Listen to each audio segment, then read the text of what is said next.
On apprend quoi pendant les périodes de cours à proprement parler? Alors justement, c'est un peu les quatre socles dont je parlais tout à l'heure. Donc à Central Lyon, on a des cours plutôt techniques. Donc on a des cours de matériaux, on a des cours en énergie, on a des cours de code. Ensuite, Benjamin vous parlera peut-être mieux de la partie business. Donc ça, c'est cours de code, c'est-à-dire on apprend à coder. On apprend à coder. On apprend les bases du code. Mais vous êtes des littéraires, comme moi. Oui. Les chiffres, ça ne nous parle pas a priori, non, comme en au début, informatique. ouais. C'est-à-dire que l'intérêt du programme IDEA, c'est d'avoir plein de profils différents et aussi de pouvoir s'entraider les uns les autres. Moi, je suis littéraire, mais dans ma classe aujourd'hui, il y a quelqu'un, par exemple, qui a des très grosses compétences en code, qui a fait, par exemple, l'école 42 à Paris.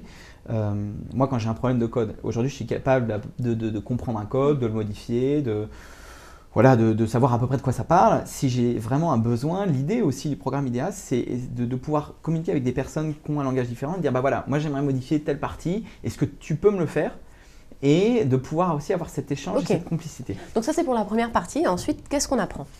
Ce qu'on apprend aussi, donc il y a toute la partie technique, il y a la partie sciences humaines et sociales, qui est un socle extrêmement important au sein d'IDEA.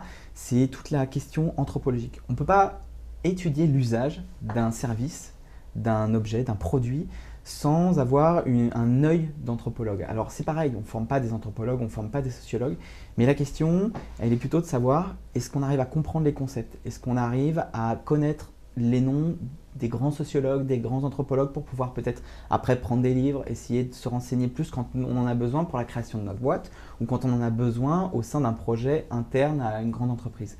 Donc ça, c'est des cours qu'on a tout au long des 2 années. Et ensuite, on a la partie business qui vient plutôt en deuxième année. Donc pas de frayeur, souvent les premières années se disent « j'ai pas eu mes cours de business ». C'est pas grave, ça arrive en deuxième année. Et justement parce que ça fait le lien avec la partie suivante qui est l'intrapreneuriat ou l'entrepreneuriat.